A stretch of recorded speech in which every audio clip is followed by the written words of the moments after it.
for example, our report card, it's a very Education for Life report card. And our school rules, they're unbelievable spiritual principles. When I talk to prospective parents, I talk to them about Sanatana Dharma and what that means. We're not shy. I learned over the years not to be shy about sharing our spiritual principles because they are so universal. And then other things. I'll put together a packet and have them email you. That would be wonderful. That's exactly what we're looking for. That's so great. Thank you. Yeah. And then you have the 2 books, Education for Life. Do you have that one? I have that one. And do you have Head and Heart? That's, no. You don't? That's from Bhakta, and Happiness and Success at School. This is all about our school. So wonderful. I think those are online. Are but they? I'll see if I can. You could probably find the link better than I. Okay. Do you think there's a PDF version of any of those books available? You can read these books online. You don't have to buy them. Okay, great. Yeah. Wonderful. I don't know about Education for Life. Okay. Yeah.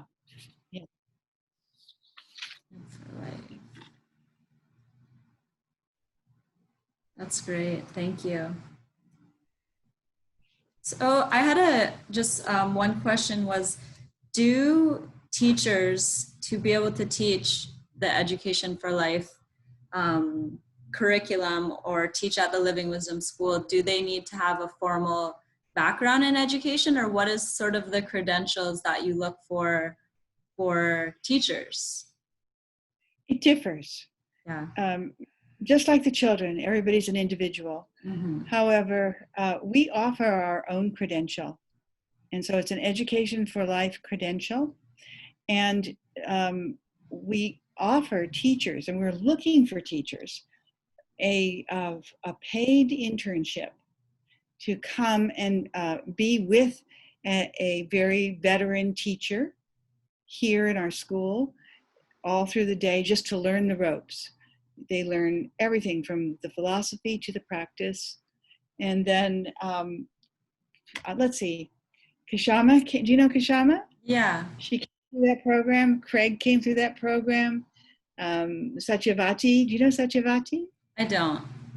Oh, but she came through that program. Yeah, so many of our teachers. So they didn't have a formal education background beforehand? They did. They had, well, it depended. Some of them have all of the normal things that you would have, short of a master's or a PhD. But most of them have a college education. Every now and then, for example, life experience means a lot to us, and spiritual depth means a lot. So in that category, we have Gary McSweeney, whom I don't know if you know. Yeah. But he's been teaching here for 20 years. And he is just a superb Education for Life teacher. So one of the things, that differentiates us, I think, is the emphasis we place on using our intuition that is refined through meditation. And we ask teachers to have a spiritual practice if they're going to be an Education for Life teacher. They don't have to have our spiritual practice, mine, Swami Kriyananda, master, but a spiritual practice. And from that comes a deepening of intuition, which allows us to intuit what it is that a child needs. And it grows over time with experience, but connecting with a child as a soul is different than connecting with a child as a mind. Does that make any sense to you? Definitely. Yeah. I only wish that I had been part of a Education for Life school growing up myself. Me too. Yeah. Yeah. I think the more Education for Life teachers we could get, the better. Everybody, they're just needed.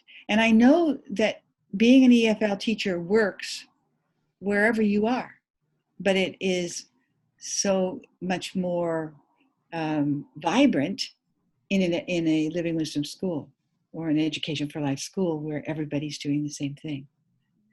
That was what was so exciting about the EFL conference, just to see how it's catching fire all over the world and people are so interested. So what you're doing is a true gift. You're doing your part, Clarity. Thank you. So what would you have to say to, let's say someone's listening to this and they're interested in adopting the EFL philosophy as a teacher or as a parent? What's a good way to get started? They should read the Education for Life book by J. Donald Walters. Then they should go online and find the Education for Life courses that are offered by Nitai and Usha and others. And if it's at all possible for them to connect with an Education for Life school, then they can do that. So I don't have, no school can have a lot of interns, but we have 1 or 2 interns every year. And that's how we will feed the system. Is there plans for Palo Alto School to open up this September, or what's the plans going forward with what's going on in the world right now? We desperately want to open up. Yeah. Although I have to say that our teachers were so creative and dedicated when we closed in March, and they never missed a beat. We went through every day as if it were a normal day, only online. Wow. And they even had PE online. You know, we did Friday Circle online. We had yoga classes online. We had instrument classes online, but it's not the same. It's not the same as sharing that in-person vibration. And the children missed it too. They missed each other terribly. So yes, we desperately want to do that. Our county has offered waivers, and that's what I was doing all today until 5 minutes before I talked to you.